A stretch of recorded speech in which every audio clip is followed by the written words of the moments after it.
The dashboard clock read 6:47 a.m. as I pulled into our driveway, my body aching from another 12-hour shift at the warehouse.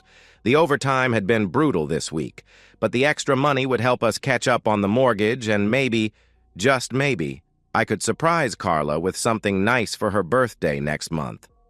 She'd been hinting about wanting to redecorate the living room, and I'd been mentally calculating how many extra shifts it would take to make that happen. I sat in my truck for a moment, letting the engine tick as it cooled, watching our little two-bedroom house in the gray morning light. The paint was peeling a bit around the windows, and I made a mental note to pick up supplies this weekend. Carla always said she didn't mind the imperfections, but I minded. I wanted to give her better, even if it meant working myself to the bone. The front door was unlocked, which was unusual.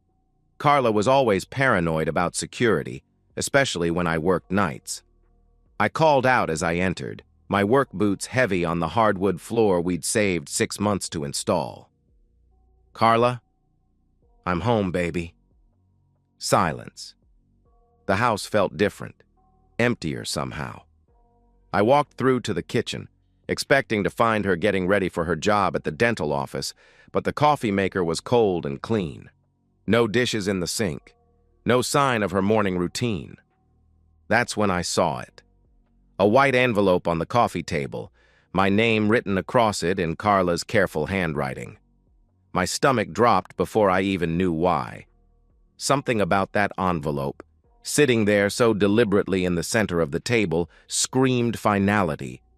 I picked it up with hands that had started to shake.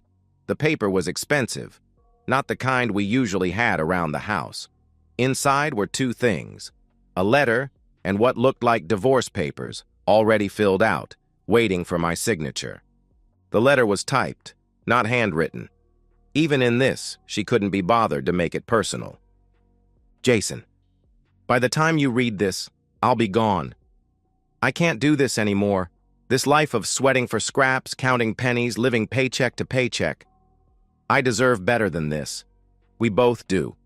But you've made it clear you're content with mediocrity. I've met someone who can give me the life I actually want. He understands that a woman has needs beyond the basic survival you provide. He's an upgrade in every way that matters, financially, socially, emotionally. He doesn't come home smelling like sweat and exhaustion. He takes me places. He buys me things. He makes me feel like a woman, not just a roommate who happens to share your bed. The divorce papers are straightforward. I'm not asking for alimony. Richard, that's his name in case you're wondering, says I won't need your money where I'm going. I just want out. I want free. I want to stop pretending that love is enough when it clearly isn't. Don't try to contact me. Don't make this harder than it needs to be. Just sign the papers and let me go live the life I should have had all along. Carla. P.S. I took some things that were mine. The rest I don't need anymore. I read it twice, 3 times, the words blurring as my hands shook harder. Mediocrity. Upgrade. Basic survival. Each phrase hit like a physical blow. I set the letter down and walked through the house, finally understanding why it felt so empty. Her clothes were gone from our bedroom, her jewelry box, her books, her little decorative touches that had made this place feel like home, all gone. She'd taken everything that mattered to her and left everything that didn't, which apparently included me.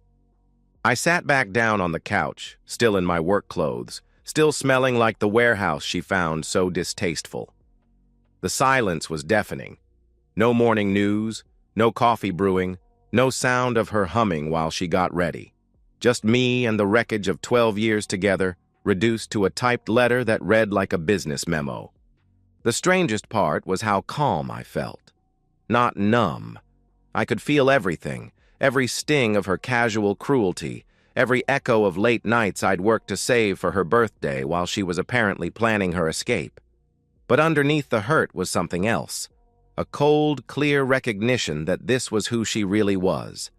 Not the woman I'd married, not the woman I'd worked myself to exhaustion for, but someone capable of calling our life together sweating for scraps while I was literally working extra shifts to make her happy. The next morning, I signed the divorce papers before my shift. Treated it like any other piece of paperwork because that's all it was to her. By the time she got her upgrade and her new life, I'd already started building mine. The first 6 months were the hardest. I threw myself into work like a man possessed, picking up every overtime shift available. The house was too quiet, too full of spaces where Carla's things used to be, so I stayed at the warehouse until exhaustion was guaranteed. My supervisor, Mike, pulled me aside after I'd worked 16 consecutive days. "Jason, you're going to kill yourself at this pace. What's going on?" I told him about the divorce, about coming home to an empty house and a letter. Mike just nodded. He'd been through something similar a decade earlier. "Look, I get it. Work's easier than thinking. But you can't run forever.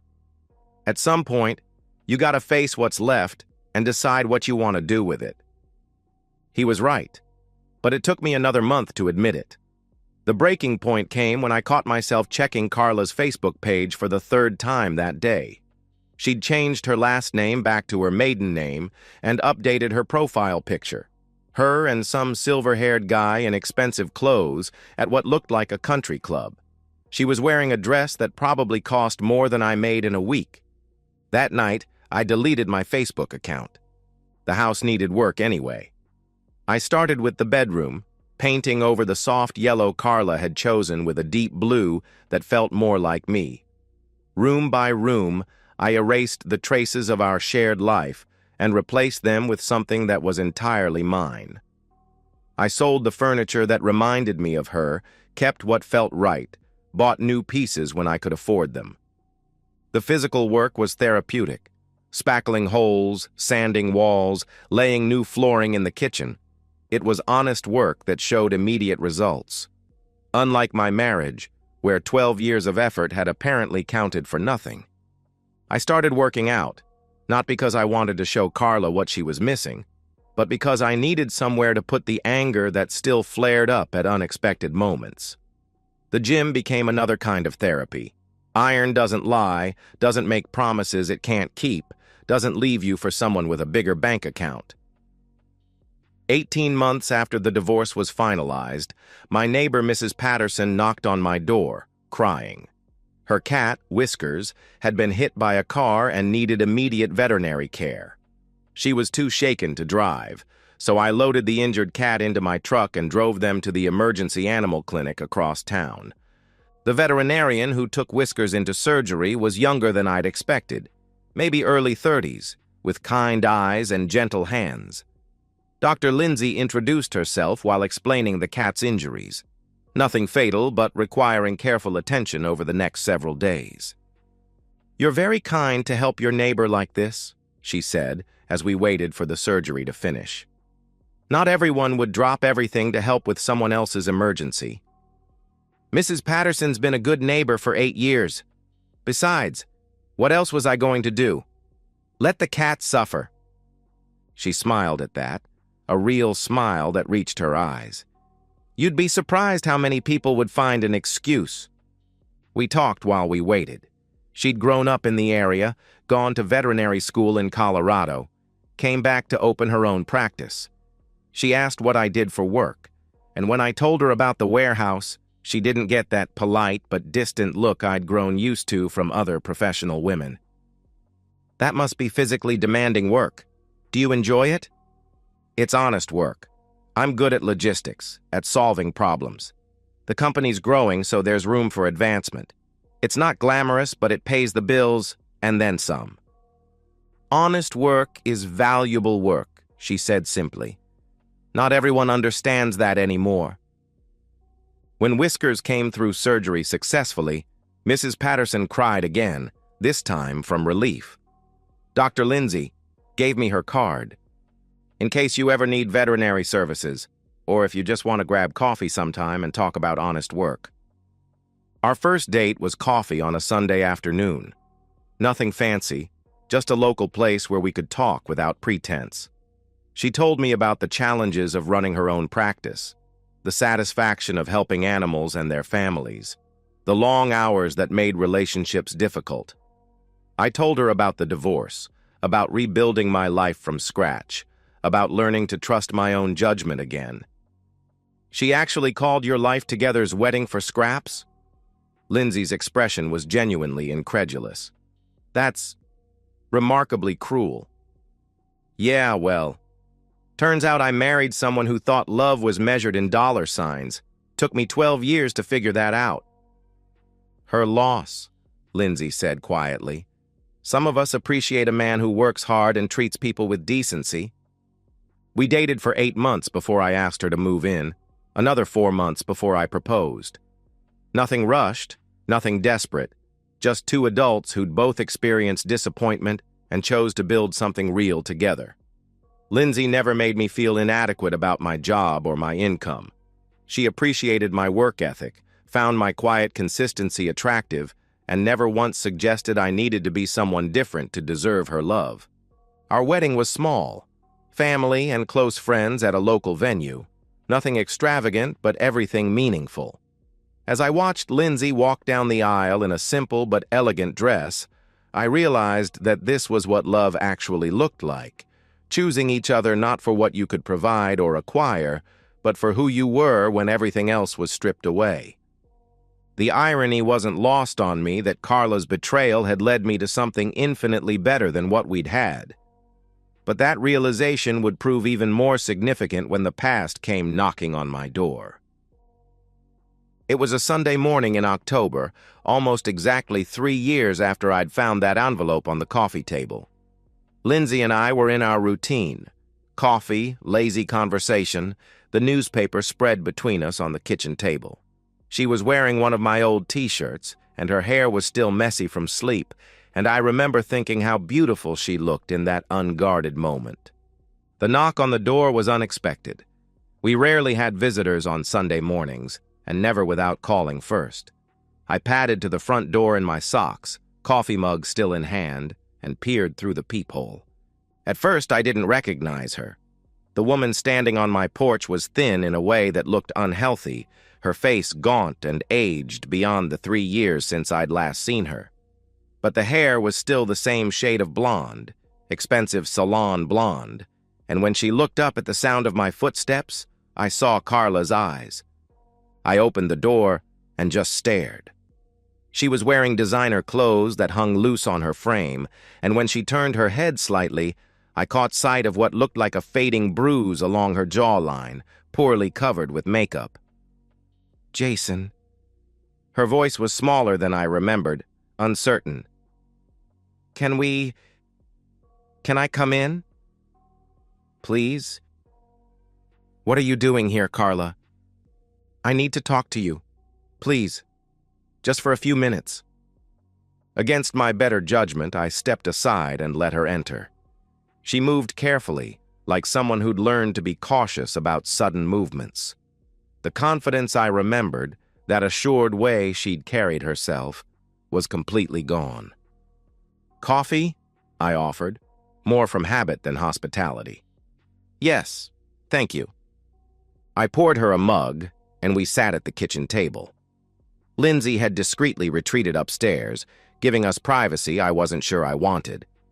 Carla's hands shook slightly as she lifted the coffee to her lips. You look good, she said finally. Healthy, happy. I didn't respond. I wasn't here to make small talk with the woman who'd called our marriage sweating for scraps. I suppose you want to know why I'm here? I'm curious, I admitted. She took a shaky breath and began. Richard, her upgrade, had been charming and generous during their courtship. The BMW, the expensive dinners, the designer clothes, the country club membership. For the first year, she'd felt like she was finally living the life she deserved. But then things started changing. He became controlling. Everything had to be his way. Where we went, who we saw, what I wore. He said since he was paying for everything, I should be grateful and do what made him happy. The controlling behavior escalated. He monitored her phone, her email, her spending, isolated her from friends and family, claiming they were jealous of their success. When she tried to get a job to maintain some independence, he forbade it, saying it reflected poorly on his ability to provide for her. The first time he hit me was about 18 months ago.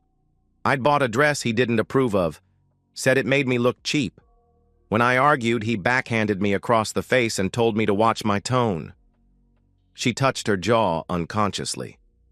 He apologized afterward, bought me jewelry, said it would never happen again. But it did. It got worse. The physical abuse was coupled with systematic emotional destruction. He called her stupid, worthless, a gold digger who should be grateful for his attention. Told her repeatedly that no one else would want damaged goods like her. Cheated on her openly, bringing other women to events and introducing them as his friends while she stood there humiliated. Last month, I turned 35. Apparently, that made me too old for him to be seen with in public. He said he was trading up to a younger model. Those were his exact words. Gave me a week to get out of the apartment. I have nothing, Jason. No job history for the past 3 years, no references, no savings because he controlled all the money. He discarded me just like... She paused, seeming to realize what she was about to say. Just like you discarded me, I finished. She flinched but nodded. I know I have no right to be here. I know what I did to you was unforgivable. But I didn't know where else to go. I studied her face, the hollow cheeks, the carefully concealed bruises, the desperate hope in her eyes that I might offer some kind of salvation. Part of me felt satisfaction at seeing her brought low, validation that I'd been right about what truly mattered. But mostly, I just felt sad for the woman who'd chosen status over love and paid the price. I'm sorry that happened to you, Carla. No one deserves to be abused. I made such a terrible mistake, Jason. I threw away the best thing I ever had for fool's gold. You were a good husband. You loved me. You would never have hurt me. No, I wouldn't have. But I also can't go back and be that husband again. She looked up sharply, hope flickering in her eyes. Why not? We were good together once. We could be again. I've learned my lesson.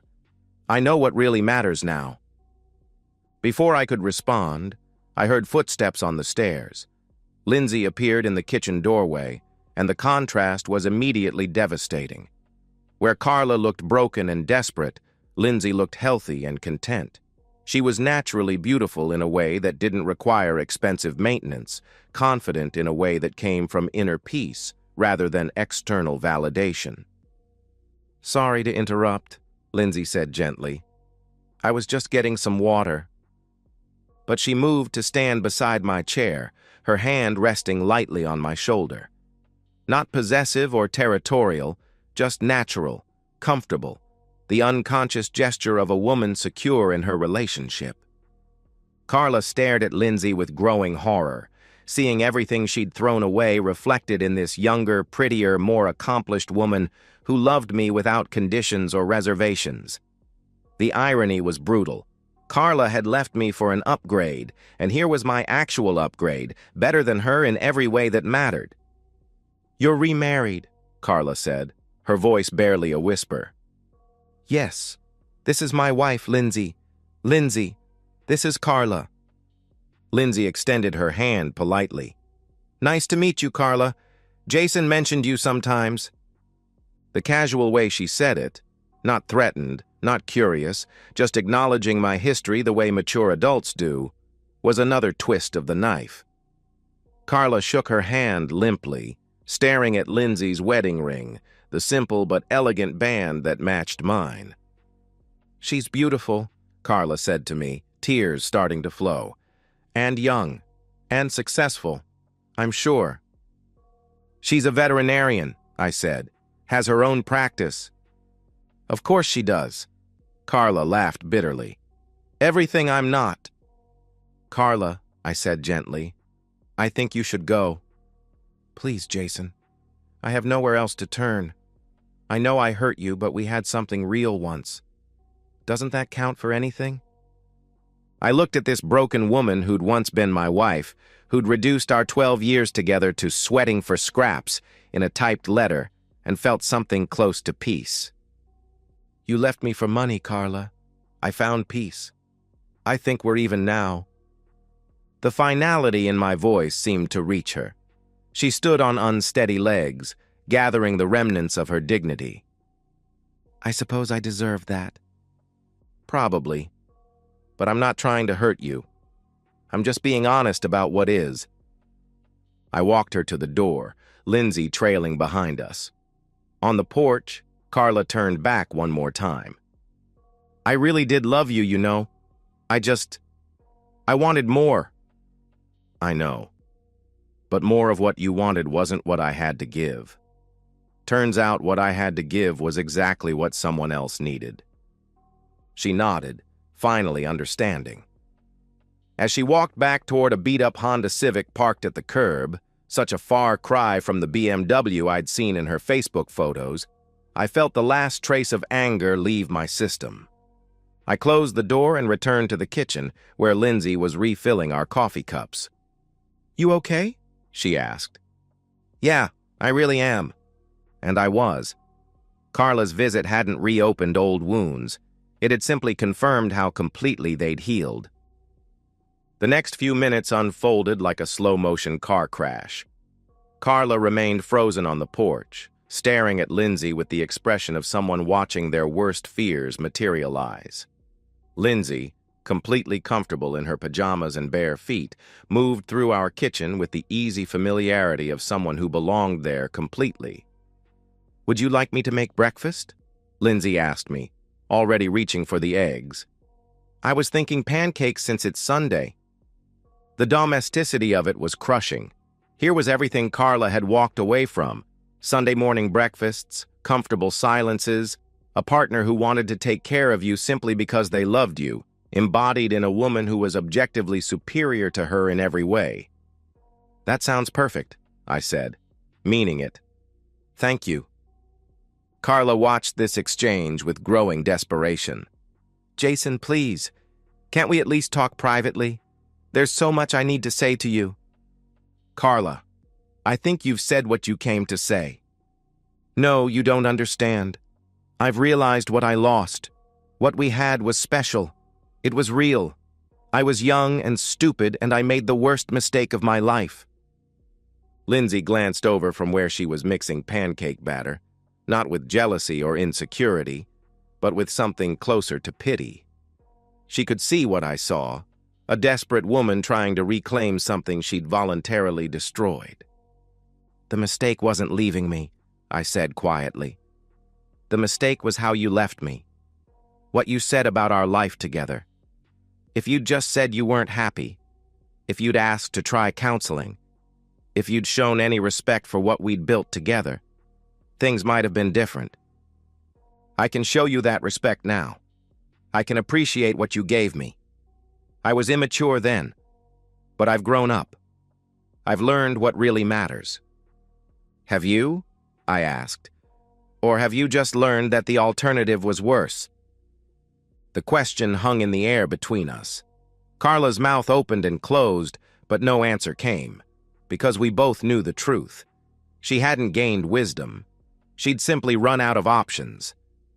Lindsay started cooking, the sound of pancakes hitting the griddle filling the uncomfortable silence. The smell was warm and homey, another reminder of the life Carla had dismissed as inadequate. "She's everything I'm not, isn't she?" Carla said, her voice hollow. "Younger, prettier, more successful, and she loves you for who you are, not what you can give her." "Yes," I said simply. "She does." The irony is perfect, isn't it? I left you for an upgrade, and you actually found one. A real one. I looked at Lindsay, who was humming softly while she cooked, completely at peace in our shared life, and felt a wave of gratitude so strong it almost knocked me over. Not just for her, but for the entire journey that had brought us together. She's not an upgrade, Carla. She's just the right person for me. The person I was meant to find. After I cleared the way by being so spectacularly wrong about everything. Maybe. I don't know if I believe in fate, but I believe in consequences. You made choices based on what you thought would make you happy. So did I after you left. We both got what those choices deserved.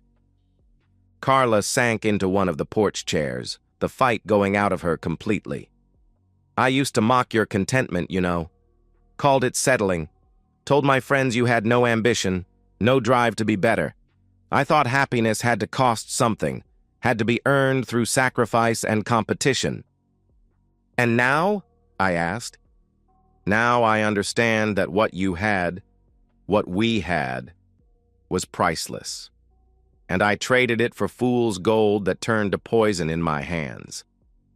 Lindsay appeared with a plate of pancakes, offering them to Carla with genuine kindness. You look like you could use some breakfast. The gesture was so gentle, so unguarded, that Carla began crying again. This woman had every reason to be territorial, protective, even cruel. But instead she was offering food and comfort to the person who'd hurt her husband. It was exactly the kind of thing I would have done, the kind of basic human decency that had attracted Lindsay to me in the first place. I can't, Carla whispered. I can't take your kindness. I don't deserve it. Maybe not, Lindsay said gently, but you need it, and sometimes that's enough. Carla looked up at her, then at me, seeing clearly for perhaps the first time in years. You found someone who's not just beautiful and successful. You found someone who's genuinely good, someone who sees the best in people, even people who've hurt her family. I found someone who loves the same things I love, I corrected. Honesty, kindness, building something real together. Someone who doesn't need me to be anyone other than who I am. Everything I couldn't give you, she answered. Everything you chose not to give me. There's a difference, I replied. Carla stood slowly, leaving the untouched plate of pancakes on the porch rail. I should go. I can see that you're happy. Really, genuinely happy. And I can see why. She paused at the porch steps, looking back one more time. For what it's worth, I'm glad you found her. You deserved better than what I gave you. I just wish I'd been wise enough to appreciate what I had before I lost it. Take care of yourself, Carla. Get help for the abuse. Build a life based on what actually matters to you, not what you think should matter. She nodded and walked toward her car. No longer the confident woman who'd left me for a wealthier man, but not entirely the broken woman who'd appeared on my doorstep either. Maybe she'd learned something from seeing what real love looked like. Maybe not. Either way, it was no longer my concern. I watched her drive away, feeling nothing but relief and gratitude. Lindsay slipped her hand into mine. You were kind to her, she said, even after what she put you through. She's already been punished enough. Life took care of that without any help from me. Do you think she really understands now what she lost? I considered the question, thinking about the desperation in Carla's eyes, the recognition of what real partnership looked like when she saw it embodied in Lindsay. Yeah, I think she does. And I think that's going to be the hardest part for her to live with, knowing exactly what she threw away and why she can never get it back. We went back inside to finish our breakfast, leaving the drama of the past on the porch where it belonged. The pancakes were perfect, the coffee was strong, and the woman beside me was everything I'd never dared to hope for. Sometimes the best revenge isn't revenge at all. Sometimes it's just living so well that your enemies punish themselves. 6 months later, Lindsay and I were planning a small vacation. Nothing extravagant, just a long weekend at a cabin in the mountains where we could hike and read and enjoy each other's company without distractions. As she showed me pictures of the place on her laptop, chattering excitedly about the trails we could explore, I found myself watching her face more than the screen. You're not even looking at the photos, she laughed, catching me staring. I'm looking at something much better. She blushed and swatted my arm, but she was smiling.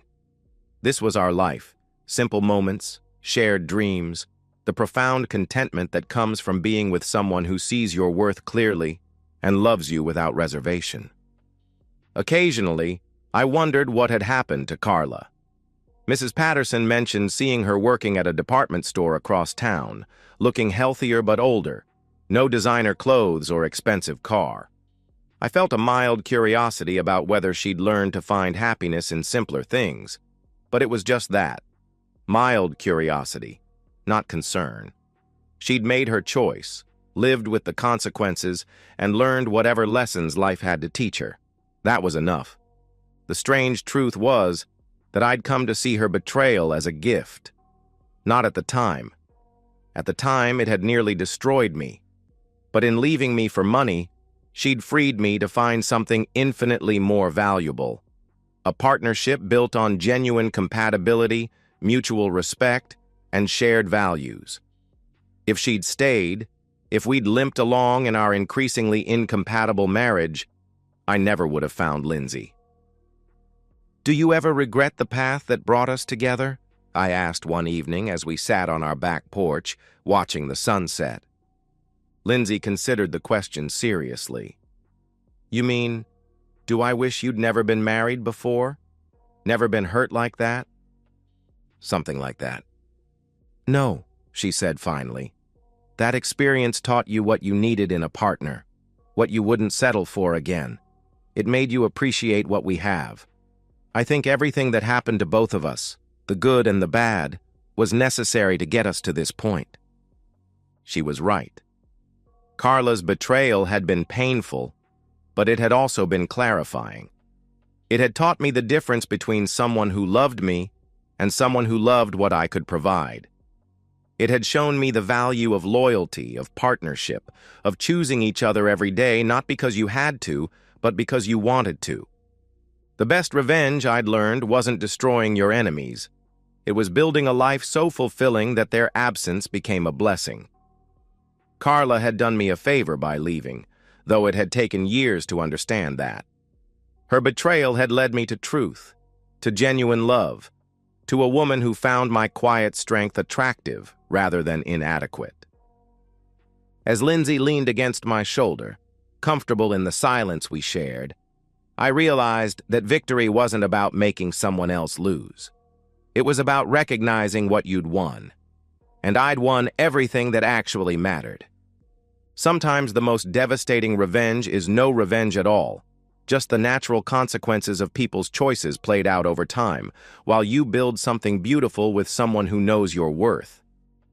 And so, we've reached the end of today's story. Was it what you expected, or did it take a twist you didn't see coming? I'm curious to hear your thoughts. Share them in the comments below, and let's get a conversation going. If this story kept you hooked, make sure to hit that like button. And if you're new here or just haven't subscribed yet, now's the perfect time to join our community. I bring you fresh, captivating stories every day, so click that subscribe button and turn on notifications so you never miss out. Thanks for watching, and I'll see you in the next one.